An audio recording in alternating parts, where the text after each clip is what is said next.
பகுத்தறிவுன்னு சொல்கிறதே தப்பு. ஏன்னா அறிவுன்னு தான் சொல்லணும். ஏன்னா அறிவுன்னா என்னென்னா, அனுபவங்களை பகுத்து ஆராய்ந்து அதன் பிறகு இறுதியாக பெறப்படுவது தான் அறிவு. அப்புறம் அதை போய் நம்ம பகுத்தறிவுன்னு சொல்லக்கூடாது. அறிவுனாலே அது பகுத்து ஆராய்ந்து பெறப்படுவது தான் அறிவு. நம்ம என்ன நினைக்கிறோம், அறிவு வேறு பகுத்தறிவு வேறு அப்படின்னு நினைக்கிறோம். அறிவுனாலே பகுத்து ஆராய்ந்து நம்ம அனுபவங்களை பல்வேறு விதமான அனுபவங்களை பகுத்து ஆராய்ந்து அதிலிருந்து நமக்கு பெறப்படுவது தான் அறிவு. அதனால் பகுத்தறிவுன்னு நம்ம சொல்கிறதே தப்பு அப்படின்னு சொல்லணும்.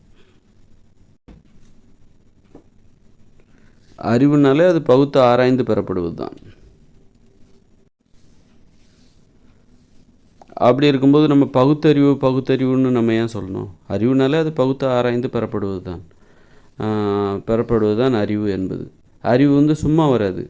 அறிவு பகுத்து ஆராய்ந்து அனுபவங்களை பகுத்து ஆராய்ந்து அப்படி பெறப்படாமல், அப்படி இல்லாமல் சும்மா அறிவு வந்துடாது. அறிவு இயல்பாக எப்படி வரும் அப்படின்னா, நம்முடைய அனுபவங்களெல்லாம் அலசி ஆராய்ஞ்சு பகுத்து பிரித்து இது ஒப்பிட்டு பார்த்து அப்படி பார்த்து இது தான் அப்படின்னு சொல்லிட்டு நமக்கு அதுக்கப்புறம் கடைசியாக கிடைக்கிறது தான் அறிவு என்பது. இறுதியாக கிடைப்பது தான் அறிவு. அப்படிங்கும்போது அறிவு வேறு பகுத்தறிவு வேறு அப்படின்லாம் ஒன்றுமே கிடையாது. பகுத்தறிவுன்னே நம்ம குறிப்பிடக்கூடாது. ஆனால் மக்கள் பகுத்தறிவுன்னு சொல்லி பழகிட்டாங்க. அதனால் ஒரு விஷயத்தை அவங்களுக்கு புரிய வைக்கும்போது மக்கள் எப்படி பேசுகிறாங்களோ அவங்க மொழியிலே நம்ம அந்த விஷயத்த சொல்லலாம். பகுத்தறிவு என்பது நாத்திகத்தோடு சம்மந்தப்பட்டது அப்படின்னு பேச ஆரம்பிச்சிட்டாங்க. பகுத்தறிவுன்னா என்ன அப்படின்னா, நாத்திகத்தோடு சம்மந்தப்பட்டது, கடவுளை மறுப்பது. கடவுள் மறுப்பதுனா எதனை கடவுளாக இங்கே சொல்லிக்கிட்டு இருக்காங்க? கடவுளுங்கிறது இயற்கையில் இருக்கக்கூடிய விஷயந்தான். எது இல்லைன்னா நாம் இல்லையோ அதுதான் கடவுள்.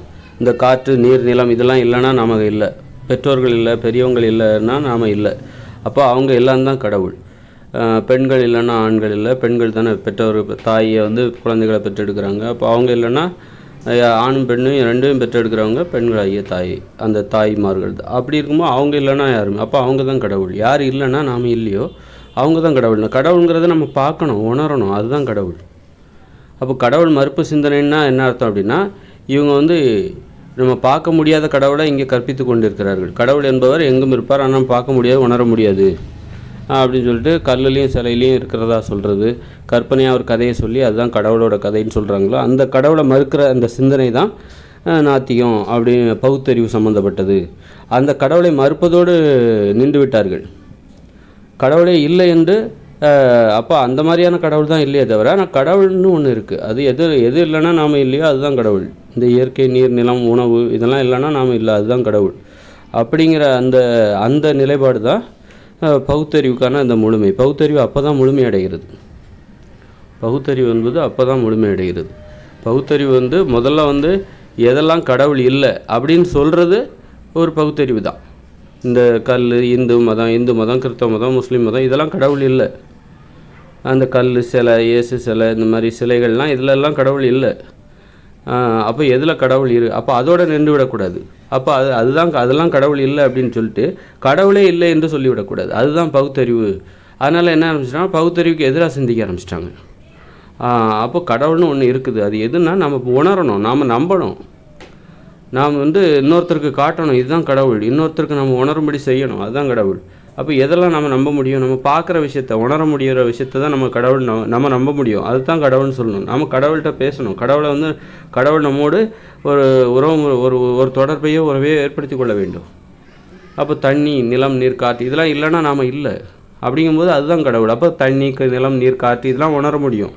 பெரியவர்கள் அவங்க இல்லைன்னா நாம் இல்லை, பெற்றவர்கள் அவங்க இல்லைன்னா நாம் இல்லை. அப்போ அவங்க தான் கடவுள். அவங்கள நம்ம உணர முடியும் அப்படின்னா அதுதான் கடவுள். உணர முடியணும், நம்பணும். எல்லோரும் அதுதானே கேட்குறாங்க. கடவுள் இல்லைன்னு சொல்கிறாங்களே, எதை கடவுள்? அதாவது இங்கே கடவுள்னு சொல்கிறாங்க, இந்து மதம், கிறிஸ்தவ மதம் இதெல்லாம் கடவுள்னு சொல்கிறாங்க. அப்போ இதெல்லாம் நம்ப முடியல, இதெல்லாம் பார்க்கல, யாருமே பார்க்கல. ஆனால் இவங்க கடவுள் இருக்குதுன்னு சொல்லிகிட்டு இருக்காங்க. நீங்கள் பார்க்கலனாலும் பரவாயில்ல, இதுதான் கடவுள்னு சொல்லிகிட்டு இருக்காங்க. ஆனால் எல்லோரும் என்ன சொல்கிறாங்க, எங்ககிட்ட நிரூபிங்க, கடவுளை யாராவது பார்த்துருக்காங்களா நேரடியாக? ஒரு நாள் நம்ம கடவுளை பார்த்ததே இல்லை, அதனால் நம்ப முடியாது அப்படின்னு சொல்லிட்டு நிறையவே சொல்கிறாங்க. அதனால் பார்க்கணும். அப்போ பார்க்கணும் அப்படிங்கிறது தான், எல்லாருமே பார்க்கணும். அப்போ தான் நம்புவாங்க எல்லாரும், அப்போ தான் ஏற்றுக்கொள்வார்கள். அனைவரும் இந்த உலகத்தில் உள்ள எல்லாருமே ஏற்றுக்கொள்வார்கள். அப்படின்னா நம்ம எது இல்லையோ அதுதான் அதுதான் கடவுள். எது இல்லைன்னா நாம் இல்லையோ அதுதான் கடவுள். இந்த நீர், நிலம், உணவு, பெரியவர்கள், அப்புறம் வந்து இயற்கை, இதெல்லாம் இல்லைன்னா மழை, இதெல்லாம் இயற்கை, காற்று, இதெல்லாம் இல்லைன்னா நாம் இல்லை. அது வந்து ஒரு இந்து மதத்து கடவுளை விட இந்த நீர் என்பது, நீர், நிலம், காற்று, உணவு என்பது மிகப்பெரியது.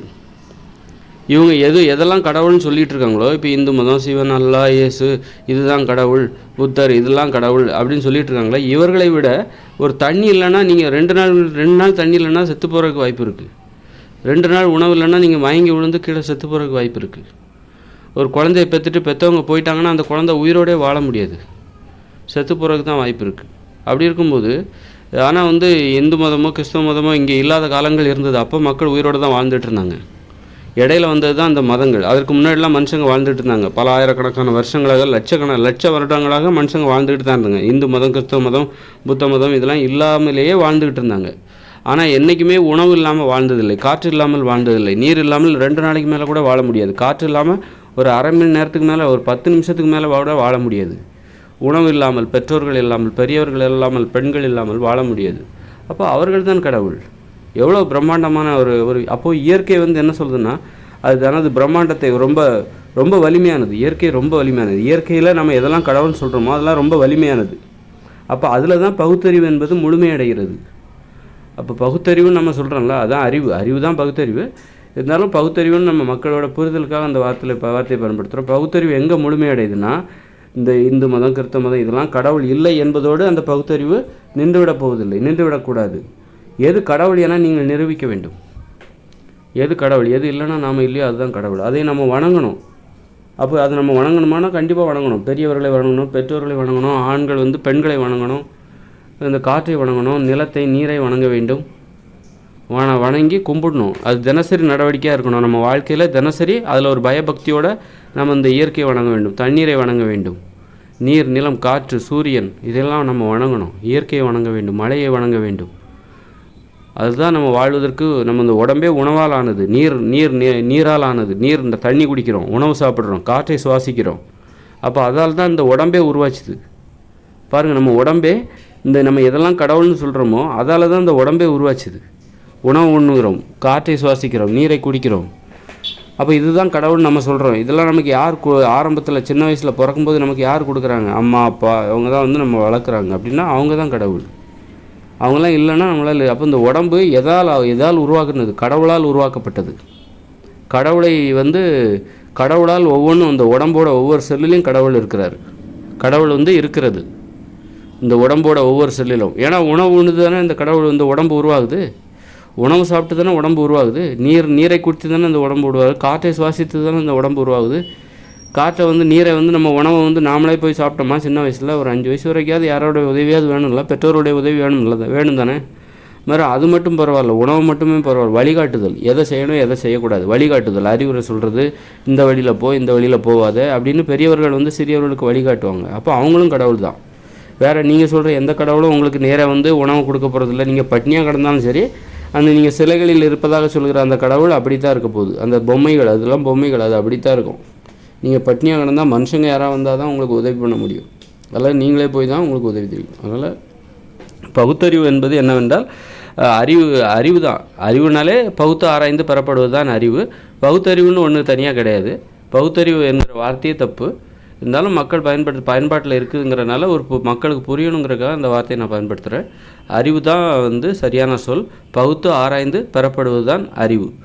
அறிவு என்றாலே அது பகுத்து ஆராய்ந்து அதன் மூலம் பெறப்படுவது. அனுபவங்களை, நாம் சந்தித்த அனுபவங்களை பகுத்து ஆராய்ந்து அதன் மூலம் பெறப்படுவது தான் அறிவு. பகுத்தறிவு என்று தனியாக எந்த அறிவும் கிடையாது. அதனால் வந்து பகுத்தறிவு எப்போ முழுமையடையுதுன்னா, எதில் கடவுள் இல்லை, இங்கே கடவுள்னு எதை சொல்கிறாங்களோ, மூட நம்பிக்கைகளை கடவுள்னு சொல்கிறாங்க, அதெல்லாம் கடவுள் இல்லை என்று